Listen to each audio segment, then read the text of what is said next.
ये दो पार्टी लड़ रही थी, माना कोई कैमरे में पार्टी लड़ रही ना कुछ, वो तो वोट डालने आ रही थी तो दरोगा जी ने रिवाल्वर निकाल के सीधा तान लिया।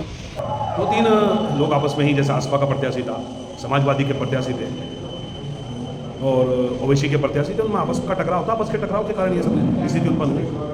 प्रशासन ने तो फिर चुनाव कराया और यहाँ के प्रशासन ने जो रोल करा, इतना बेकारा रोल किया जो कभी हुआ नहीं। प्राइवेट लिमिटेड बना ली चुनाव आयोग ने, कम से कम ये तो देखते भाई ये क्या हो रहा है देश के अंदर। मतलब कुछ रहा ही नहीं, फिर तो पर्चा कैंसिल कर देते हैं। देखिएगा, अगर आपको किसी को प्रमाण पत्र देना था, क्यों खामखाम लोगों को परेशान किया, क्यों खामखाम का ये चुनाव कराया। फिर उसके बाद में मैं ककरौली पहुंचा, ककरौली में देखा मैंने वहां भी ये हालात थे। फिर मैं बूथ पर गया, बूथ पर जाने के बाद में खैर हम जब तक वहां खड़े रहे 10-20-50 वोट जो भी पड़ी उन्होंने आगे लोगों ने डाल दी। जब प्रशासन ने नहीं रोका, मेरे आने के बाद फिर तुरंत बंद कर दिया। फिर वहां पर सड़क पर बहुत उनको भाग दौड़ कराई। यहाँ तक कि मैंने देखा है कि जो क्या नाम वहाँ के इंस्पेक्टर थे वो पिस्टल हाथ में लेके ककरौली की एक महिला के पीछे दौड़ लगा रहे हैं। महिला कह रही है कि तुम्हें गोली मारने का आदेश किसने, तो इंस्पेक्टर कहते नजर आ रहे हैं उस वीडियो में जो मैंने देखा है कि हाँ मेरे पास गोली मारने का आदेश है। और यहाँ के प्रशासन ने जो रोल करा, इतना बेकारा रोल किया जो कभी हुआ नहीं। औरतों में लट बजाना, एक रिवाल्वर निकाल के दरोगा वे वोट डालने आ रही, अब उनको झूठा मुकदमा लगाया। ये कहा ये दो पार्टी लड़ रही थी, माना कोई कैमरे में पार्टी लड़ रही ना कुछ, वो तो वोट डालने आ रही थी तो दरोगा जी ने रिवाल्वर निकाल के सीधा तान लिया। तो मेरे ड्राइवर का मेरे पास फोन आ गया कि राणा जी आपके बेटे को उन्होंने बुला के थप्पड़ मारे हैं और एचएसओ जो सिविल लाइन है उसने एक लट मारा है।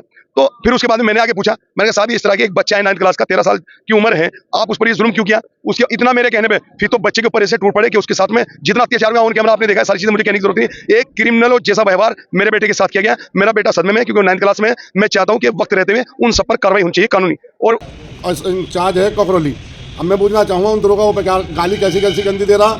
ये हमारे चुनाव आयोग का, हमारे प्रशासन का ये कानून और ये व्यवस्था रही। चुनाव मुकदमे उन लोगों पे मुकदमे भी लगा दिए, बेचारों पे जबरदस्त मुकदमे लगा दिए, और जो नहीं लगने चाहिए अपने बचाव के लिए, पर वे बच नहीं पाएंगे।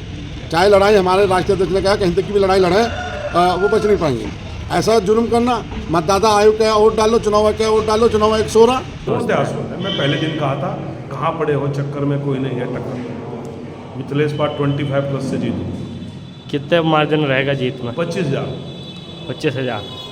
और दूसरी मांग मेरी ये है कि जो चुनाव हुआ है उस चुनाव को दोबारा कराया जाए, क्योंकि चुनाव नहीं हुआ। चुनाव के नाम पर एक बदनुमा दाग मानिए आप। जिस तरीके से ये चुनाव कराया गया है, मतलब इस तरह बैरिकेड करके लोगों को बिल्कुल बंद कर दिया गया। कितना परसेंट वोट हुआ है आप देखिए मुस्लिम क्षेत्रों में जाके, किस तरीके आम मुस्लिमों का आकलन करिए। जो लोग कल 70-80% वोट करना चाह रहे थे उनका वोट ही नहीं करने दिया गया। तो ये तो एक खुला अत्याचार हुआ है, खुला वोट। मतलब जहां एक तरफ प्रशासनिक मशीन को मैंने देखा है कि पूर्व में वोट डालने के ऊपर इतना जोर दिया जाता था कि वोटरों को लाओ, वोटरों का स्वागत करो, वोटरों के लिए गुब्बारों से स्कूल सजाए जाते थे। आज उन्हीं वोटरों पर पिस्टल तानने पर मजबूर हो गई ये प्रशासन, पुलिस। आखिर ऐसी क्या मजबूरी थी